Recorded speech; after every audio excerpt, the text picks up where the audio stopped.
to give you some idea of the scope of how big this is, we haven't seen violence at an Olympics since 1972 when 11 athletes lost their lives. Corey Anderson and I were up very early this morning. We rushed down to Centennial Park. A lot of chaos, a lot of confusion. Amongst that confusion, we met a man, a vendor who sells things right next to the park. And here's what he had to say about everything that happened. We didn't know what it was. For us, we thought, hey, it's got to be a bomb. There's no security in there anyways. It's heaven for anyone who wants to put a bomb. Jonathan Mason is doing his job. It may seem unusual to be stocking the shelves after a bomb explosion, but it's his way of dealing with the chaos around him. A couple of people on our staff just had a nervous breakdown and just want to go home. It's just a lot of uneasiness.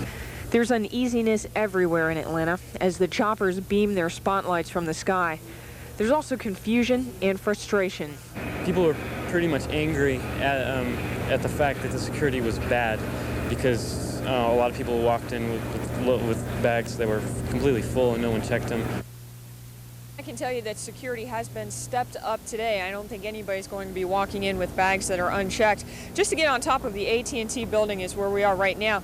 To get in today, our bags were completely checked. We had to pull out our batteries and really explain everything we had. We do hear that Centennial Olympic Park will open later on this afternoon. That's unconfirmed. I'm not sure if that'll happen or not. If it does, we'll be there and we'll bring you the latest. Liz?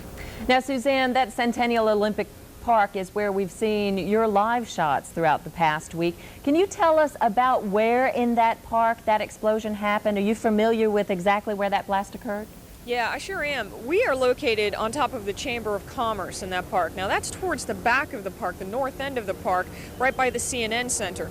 This blast was more over on the side of the park, right by the big AT&T screen. They have a huge jumbotron that shows live concerts and video of some of the competitions during the games. There's a big Budweiser tower, and from what we understand, the bombs were inside of that on the bottom in kind of like a planter thing. Of that park many times this past week. How do you feel?